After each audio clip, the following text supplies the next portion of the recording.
500 ವರ್ಷದ ಹಿಂದಿನ ಪ್ರತಿಜ್ಞೆ ಈಗ ಪೂರ್ಣ ಆಗ್ತಾ ಇದೆ. ರಾಮ ಮಂದಿರ ನಿರ್ಮಾಣದೊಂದಿಗೆ ಪೂರ್ಣಗೊಂಡ ಪ್ರತಿಜ್ಞೆ.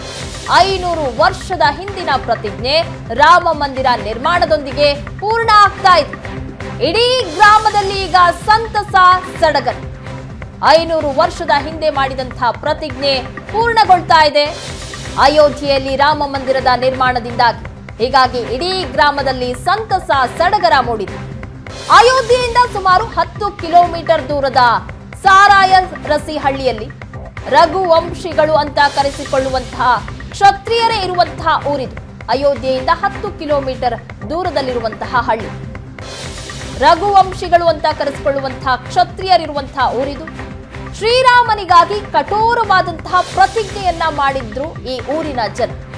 ಅಯೋಧ್ಯೆ ಮೇಲೆ ದಾಳಿ ಮಾಡಿದ್ದ ಬಾಬರನ ಸೈನ್ಯಾಧಿಕಾರಿ ಮೀರ್ಬಾಕಿ, ಅಯೋಧ್ಯೆಯ ರಾಮ ಮಂದಿರವನ್ನ ಕೆಡವಿದ್ದ ದಾಳಿಕೋರ, ಅಯೋಧ್ಯೆಯ ಸೂರಜ್ ಕುಂಡದಲ್ಲಿ ನಿಂತು ಹಳ್ಳಿ ಮುಖ್ಯಸ್ಥ ಗಜರಾಜ್ ಸಿಂಗ್ ಪ್ರತಿಜ್ಞೆ ಮಾಡಿದ್ರು. ಆಗ ಮತ್ತೆ ಮಂದಿರ ಕಟ್ಟೋವರೆಗೂ ಪಗಡಿ ಸುತ್ತಲ್ಲ, ಕಾಲಿಗೆ ಚರ್ಮದ ಚಪ್ಪಲಿಯನ್ನ ಹಾಕಲ್ಲ ಅಂತ ಪ್ರತಿಜ್ಞೆ ಮಾಡಿರ್ತಾರೆ 500 ವರ್ಷದ ಹಿಂದೆ. ಬೇಸಿಲಿಗೆ ಛತ್ರಿ ಹಿಡಿಯಲ್ಲ, ಮಕ್ಕಳ ಮದುವೆಗಳನ್ನ ಮಂಟಪದಲ್ಲಿ ಮಾಡಲ್ಲ. 500 ವರ್ಷದ ಹಿಂದೆ ಕಠೋರವಾದಂತಹ ಪ್ರತಿಜ್ಞೆಯನ್ನ ಮಾಡಲಾಗಿತ್ತು ಸಾರಾಯರಸಿ ಹಳ್ಳಿಯ ಜನರು. ಈಗ ಆ ಪ್ರತಿಜ್ಞೆ ಪೂರ್ಣ ಆಗ್ತಾ ಇದೆ.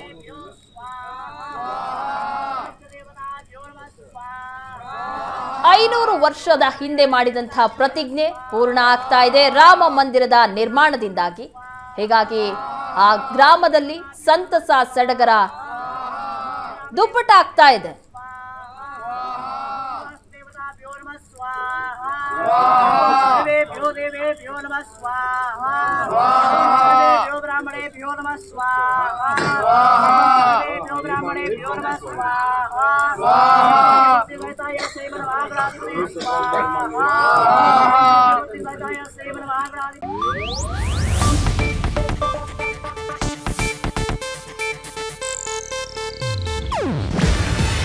ಇದು ಏಷ್ಯಾನೆಟ್ ನ್ಯೂಸ್ ನೆಟ್ವರ್ಕ್ ಪ್ರಸ್ತುತಿ.